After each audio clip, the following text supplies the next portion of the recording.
કેટલી વાર તમને હાથ પડવાના નથી ખબર પડતી અને આ હું ખંજવાળ થયા છો? ઈ તો જેને ધાધર થઈ હોય ને એને ખબર હોય, તારે તો વાતું જ કરવી, નકર ખંજવાળા જ આવ્યા કરે છે. તો પણ ઓલો બાપુનો મલમ મગાવો ને ગમે એવી જૂનામાં જૂની ધાધર હોય ને તોય 15 થી 20 દિવસમાં મટી જાય છે. ઓનલાઈન હું પછી મગાવીશ, પેલા મારે જોવા આવું છે કે મલમ ક્યાં મળે છે, કેવો મલમ હોય છે. હાલ મારા ભેગી જો આ રહ્યો જેતપુરમાં બાપુનો મલમ, ધાધર હોય, ખરજવું હોય, સોરિયાસિસ હોય, ગમે એવું હોય અહીંયા મટી જાય. અંદર કોણ બેઠું છે? હાલ મારે પેલા બતાવ મને. હાલો. તમારા ગમે તે જૂનામાં જૂની ધાધર હશે તો મટી જશે. 15 દિવસનો કોર્સ માત્ર 1200 માં આવશે. 1 મહિનાનો કોર્સ માત્ર 2000 માં આવશે. 3 મહિનાનો રેગ્યુલર કોર્સ કરો, ના મટે તો પૈસા પાછા, એવું જીએસટી વાળા બિલમાં લેખિત ગેરંટી આપે છે.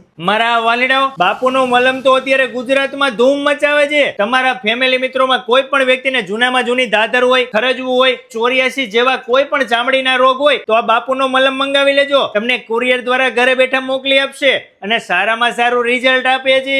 જો તમારે રૂબરૂ આવવું હોય તો જેતપુરમાં બસ સ્ટેન્ડની પાછળ બગીચા સામેની શેરીમાં જ આવી જાય છે બાપુનો મલમ.